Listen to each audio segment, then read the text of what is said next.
ये लेख एक व्यक्ति की गहरी आत्मचिंतन भरी यात्रा को दर्शाता है, जो 41 वर्ष और 5 महीने की उम्र में भी अपने जीवन के वास्तविक अर्थ और उद्देश्य को समझने की कोशिश कर रहा है।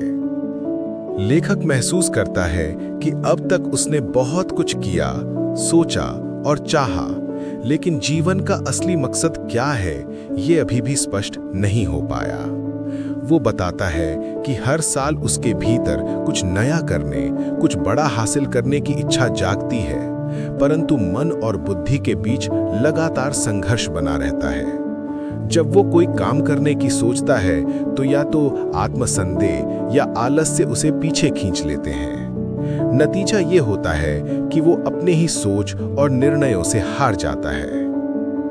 लेखक ये भी स्वीकार करता है कि उसने अब तक जीवन को सपनों और कल्पनाओं में ही ज्यादा जिया है, वास्तविकता को पूरी तरह समझने का प्रयास नहीं किया।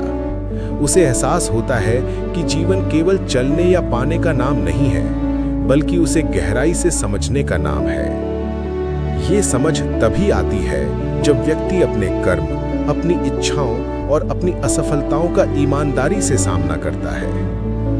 आगे चलकर लेखक जीवन को पिछले जन्मों से जोड़कर देखता है। उसे लगता है कि शायद आज के अनुभव और कठिनाइयां उन अधूरे कर्मों और पाप पुण्यों का परिणाम है जो पूर्व जन्मों से साथ चले आ रहे हैं। इसलिए वो मानता है कि ये वर्तमान जीवन एक अवसर है अपने गलतियों को सुधारने, अपने कर्मों को शुद्ध करने और आने वाले जन्मों के लिए एक बेहतर राह तैयार करने का।